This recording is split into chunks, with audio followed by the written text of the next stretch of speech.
ರೇಣುಕಾಸ್ವಾಮಿ ಕೊಲೆ ಪ್ರಕರಣಕ್ಕೆ ಸಂಬಂಧಪಟ್ಟಂತೆ ಮತ್ತೆ ನಟ ದರ್ಶನ್ ಪರಪ್ಪನ ಅಗ್ರಹಾರ ಜೈಲಲ್ಲಿ ಮುದ್ದೆ ಮುರಿತಿದ್ದಾರೆ. ಜೈಲಲ್ಲಿದ್ರೂ ಕೂಡ ನೆಮ್ಮದಿಯಾಗಿದ್ದಾರಾ ಅನ್ನುವಂತಹ ಪ್ರಶ್ನೆಗೆ ಇಲ್ಲ ಅನ್ನುವಂತಹ ಉತ್ತರ ಸಿಗುತ್ತೆ. ಇಷ್ಟು ದಿನಗಳ ಕಾಲ ಬಳ್ಳಾರಿ ಜೈಲಿಗೆ ಶಿಫ್ಟ್ ಮಾಡಿಬಿಡ್ತಾರಾ, ಮನೆಯಿಂದ ಹಾಸಿಗೆ ದಿಂಬು ಏನಾದರೂ ಸಿಗುತ್ತಾ, ಇಂಥ ಪ್ರಶ್ನೆಗಳು ಅವ್ರನ್ನ ಕಾಡ್ತಾ ಇತ್ತು. ಬಟ್ ಇದಾದ ಬಳಿಕ ಈಗ ಕೋರ್ಟ್ ಅನುಮತಿ ಕೊಟ್ಟರೂ ಕೂಡ ಜೈಲಲ್ಲಿ ಫ್ರೀಡಮ್ಮೇ ಇಲ್ವಂತೆ.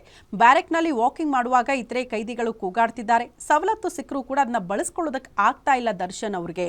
ಆ ಸವಲತ್ತುಗಳನ್ನ ಬಳಸ್ಕೊಳ್ಳೋದಕ್ಕೂ ಕೂಡ ಪರದಾಟ ಆಗ್ತಾ ಇದೆಯಂತೆ. ಜೈಲಿನಲ್ಲಿನ ಫ್ಯಾನ್ಗಳನ್ನ ಕಣ್ತಪ್ಪಿಸಿ ವಾಕಿಂಗ್ ಮಾಡೋದೇ ಕಷ್ಟ ಆಗ್ಬಿಟ್ಟಿದೆ ಅಂತೆ. ಜೈಲಲ್ಲಿರುವ ಇತರೆ ವಿಚಾರಣಾಧೀನ ಕೈದಿಗಳಿಗೆ ನೆಮ್ಮದಿಯಾಗಿ ಬಿಡಿ ಅಂತ ದರ್ಶನ್ ಅವರು ಮನವಿ ಮಾಡ್ಕೊಂಡಿದ್ದಾರೆ. ಹಾಸಿಗೆ ದಿಂಬು ಸಿಕ್ಕರೂ ದರ್ಶನ್ಗೆ ನಿದ್ರೆ ಮಾಡೋಕ್ಕಾಗ್ತಿಲ್ವಂತೆ. ಸೊಳ್ಳೆಗಳ ಕಾಟ ವಿಪರೀತ ಆಗಿದೆ. ಜೈಲಧಿಕಾರಿಗಳ ಬಳಿ ಸೊಳ್ಳೆ ಬತ್ತಿ ಕೊಡಿ ಅಂತ ದಚ್ಚು ಕೇಳ್ಕೊಂಡಿದ್ದಾರಂತೆ. ದರ್ಶನ್ ಇರುವ ಬ್ಯಾರೆಕ್ನಲ್ಲಿ 50 ಜನ ವಿಚಾರಣಾಧೀನ ಕೈದಿಗಳಿದ್ದಾರೆ. ಕ್ವಾರಂಟೈನ್ ಜೈಲಿನ ಬ್ಯಾರೆಕ್ನಲ್ಲಿ ದರ್ಶನ್ ಆ್ಯಂಡ್ ಗ್ಯಾಂಗ್ ಇದೆ.